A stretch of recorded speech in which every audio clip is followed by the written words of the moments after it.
Caríssimos irmãos e irmãs, o Evangelho de hoje continua a leitura do capítulo 6 de São João, e no versículo 57 nós ouvimos Nosso Senhor dizer: como o Pai que vive me enviou, eu vivo por causa do Pai, e assim o que come de mim, aquele que comunga, aquele que recebe Cristo, viverá por causa de mim. Da mesma maneira que Jesus viveu por causa do Pai, aqueles que comungam viverão por causa do Filho, por causa de Jesus. E hoje então nós temos a grata providência de celebrar a memória de um homem que viveu por causa de Jesus, que se desprezou a si mesmo ao ponto, que se desprezou a si mesmo para amar Jesus. Aqui me vem à mente aquela frase de Santo Agostinho na Cidade de Deus, que dizem que existem duas cidades. Em uma cidade moram aqueles que amam tanto a si mesmos ao desprezo de Deus, e noutra cidade moram aqueles que amam tanto a Deus ao desprezo de si mesmos. Então não há um outro caminho.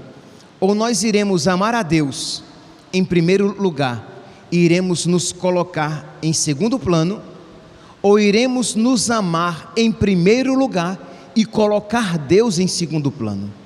E São Jorge colocou Deus em primeiro lugar. Meus irmãos, não há dúvida nenhuma na igreja a respeito da existência de São Jorge.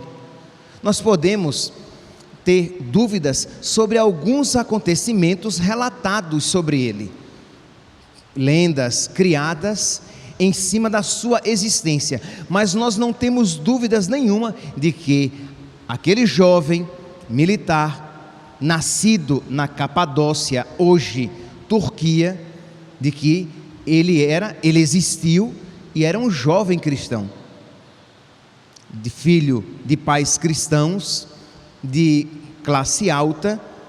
São Jorge, ele, depois que perdeu o pai, a mãe veio com ele para a Palestina.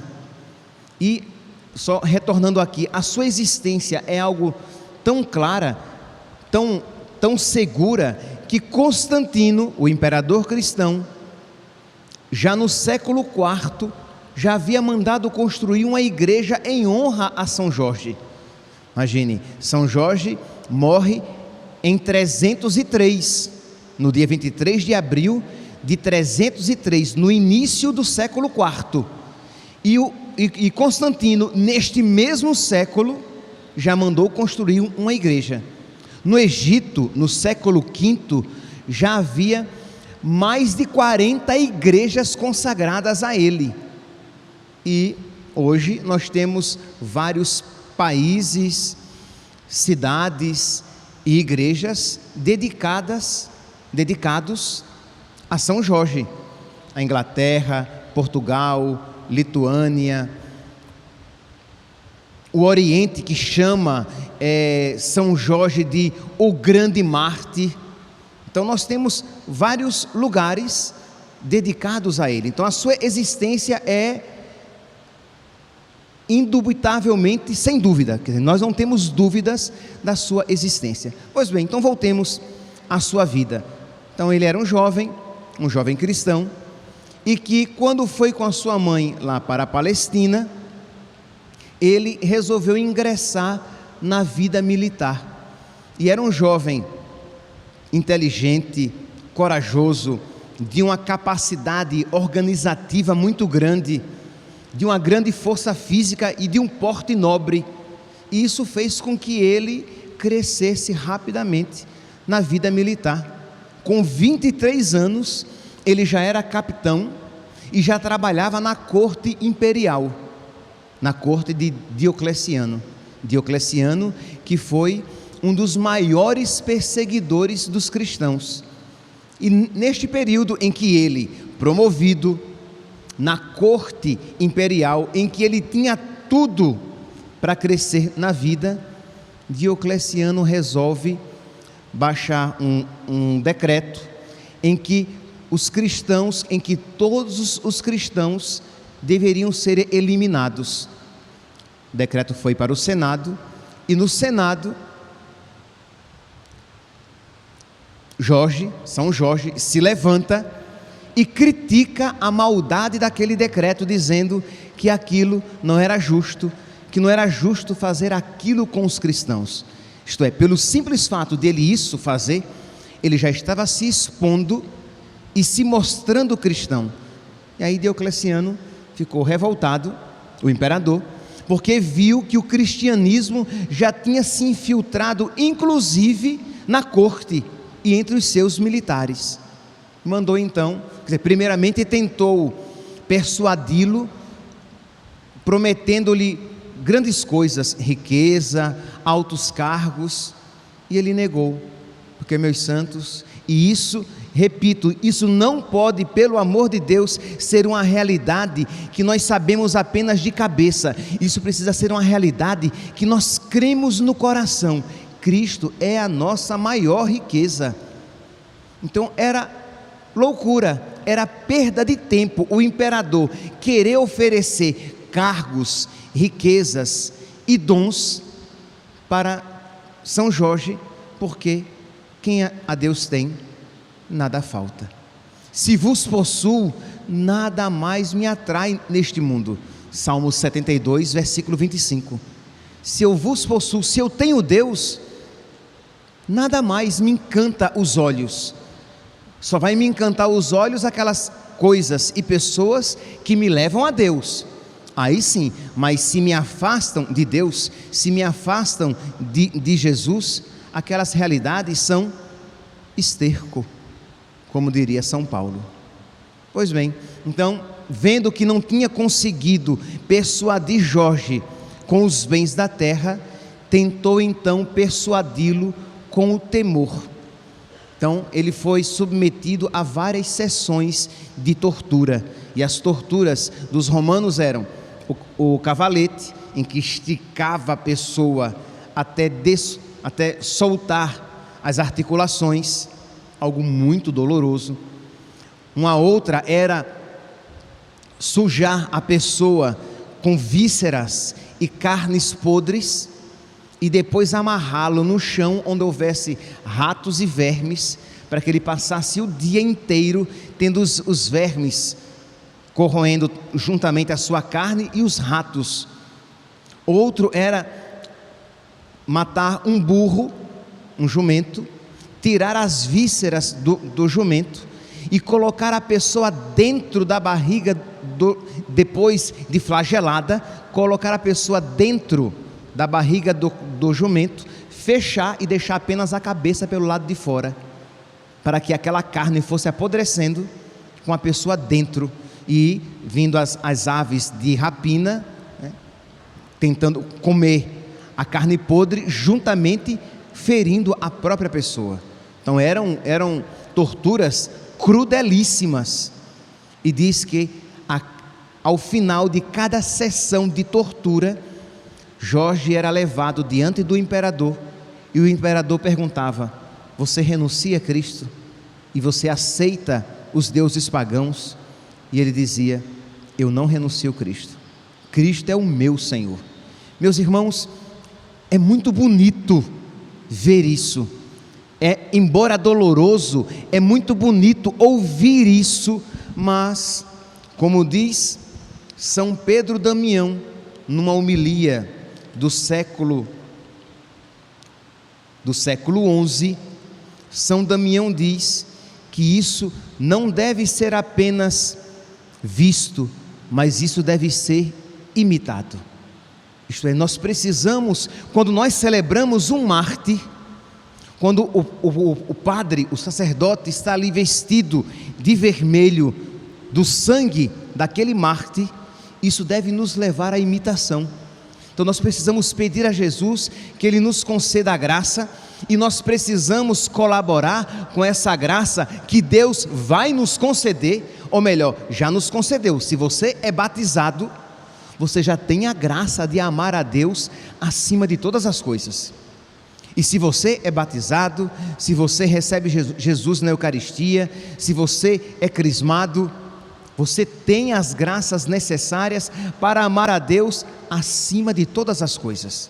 Porque quantas vezes, meus santos, numa primeira dificuldade, numa mínima dificuldade, desfalecemos na fé, no fervor, na generosidade e caímos na frieza, na indiferença, na ingratidão, e livre-nos Deus, caímos na blasfêmia até.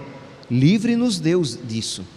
Isto é, nos revoltamos, dizendo: parece que Deus não me ama, parece que Deus não ouve as minhas preces, parece que Deus não cuida de mim, o que foi que eu fiz para merecer isso?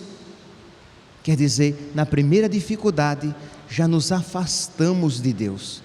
Pois bem, São Pedro Damião, então, ele diz: olha, pregando sobre São Jorge, nós precisamos ver e imitar.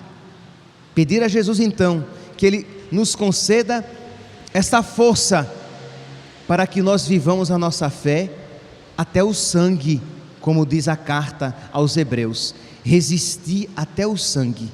E, meus irmãos, principalmente no mundo de hoje, que mais do que nunca, se o mundo sempre foi hostil a Cristo, ao Evangelho, agora mais do que nunca.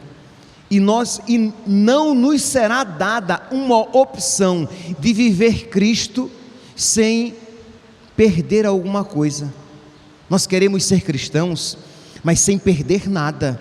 Nós queremos ser católicos, mas sem comprometer nada.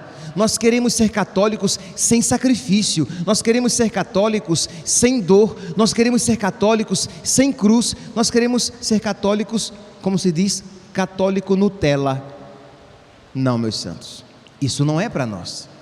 Nós precisamos ser católicos de verdade, sabendo em que consiste a nossa fé. Então, São Pedro Damião, nessa homilia do século XI, ele diz assim: isto nos ensina, São Jorge, isto nos ensina claramente que não podem lutar com força e eficácia em defesa da fé aqueles que ainda têm medo de se despojar dos bens da terra.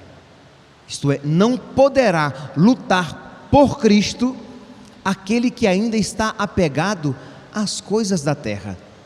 Mas aí você diz: então tá bom, padre, então eu vou ser cristão, mas eu não vou ser combatente. Não, mas não existe isso. Nós até, os mais antigos e aqueles que estudam, vão se recordar que nós tínhamos uma maneira bem peculiar de falar a respeito de nós. Isto é, existe a igreja triunfante, aqueles que estão no céu. Existe a igreja padecente, aqueles que estão no purgatório, padecendo, se purificando. E existe a igreja militante, dos soldados de Cristo. Então nós somos a igreja militante, e nós não podemos dizer: eu quero ser católico sem lutar pela fé, eu quero ser católico sem defender a minha fé. Não, meus santos, com caridade, com respeito, com sabedoria, mas precisamos defender a nossa fé e propagar a nossa fé.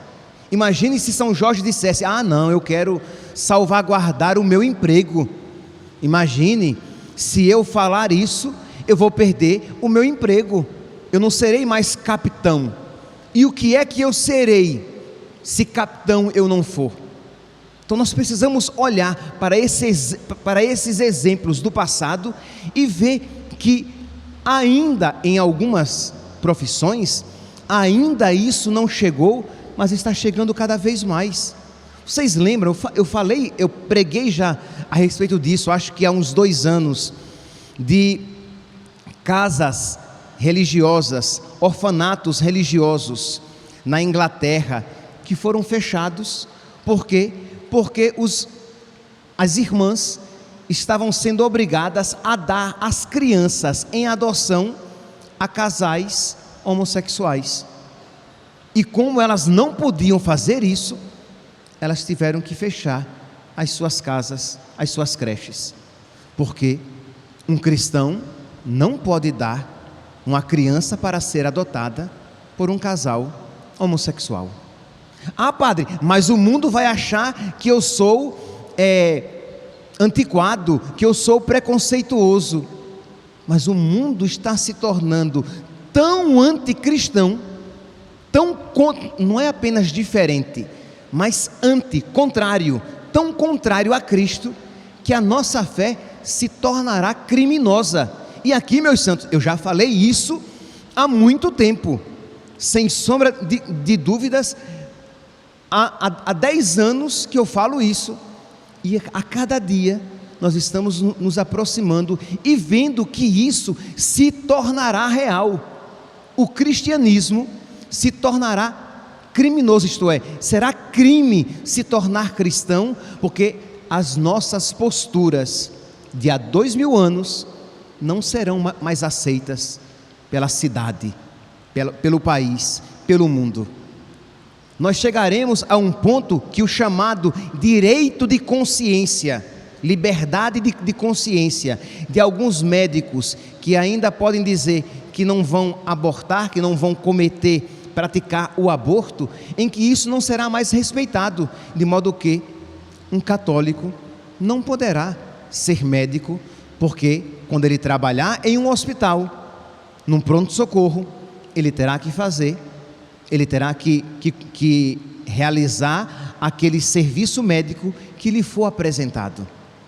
Um professor, mas não tenham dúvidas, nós chegaremos e muitos de nós veremos isso. Chegará um momento, e não está longe, em que um cristão, um católico não poderá ser professor. Por quê, padre? Porque ele terá que ensinar na escola ideologia de gênero. E se ele não ensinar aquilo que está ali naquela cartilha, naquele livro, ele vai ser expulso da escola, pelo menos no início, se não até preso. Chegará um momento, e já chegou em alguns países, na Suécia, por exemplo, em que os pais serão presos porque estão ensinando aos filhos que, meu filho, o menino, a identidade física diz quem você é. Então você é menino, e você um dia, se você quiser se casar, você se casará com a menina. E por causa disso, um pai perdeu a guarda do seu filho, porque estava ensinando a criança a ser homofóbica. Quer dizer, eu não estou dizendo que isso vai acontecer, isso já aconteceu. Entendem, meus santos? E se nós não tivermos a Deus como a nossa única riqueza, como é que nós seremos fiéis a Cristo? Repito aqui a frase: não pode lutar com força e eficácia em defesa da fé aqueles que ainda têm medo de se despojar dos bens da terra. Precisamos, meus santos, pedir a Deus então que nos dê essa coragem, que nos dê essa força, que assim como Jesus diz aqui no Evangelho de hoje, aquele que comunga viverá por mim, assim como eu vivi pelo Pai, que ao receber a comunhão, e aqueles que não vão receber a comunhão, peçam a Jesus essa força para que você se desapegue daquilo que o ainda prende, para que você possa receber a Eucaristia e ter essa força interior, essa força a mais, para que você possa viver por causa de Cristo, e para que você esteja disposto a sofrer por causa de Cristo. Nós não podemos, meus santos, viver neste mundo e não querer ser chamuscado, isto é, nós estamos num combate, nós seremos feridos. Se nós quisermos propagar a nossa fé, nós encontraremos contrariedades, dificuldades, tribulações, mas nós sabemos que o Senhor é por nós, nós sabemos que Ele tem uma vida reservada para nós, nós sabemos que Ele nos ama, nós sabemos que Ele ressuscitou. Jesus diz: quem come minha carne e bebe o meu sangue tem a vida eterna, e eu o ressuscitarei no último dia. Então, essa certeza de que eu posso, então, me colocar de lado, eu posso me perder, porque o Senhor me ressuscitará. Esta fé, essa certeza alimentou o coração de São Jorge, que ele interceda por nós, para que esta fé e esta certeza alimentem também o nosso coração. Louvado seja nosso Senhor Jesus Cristo, para sempre seja louvado.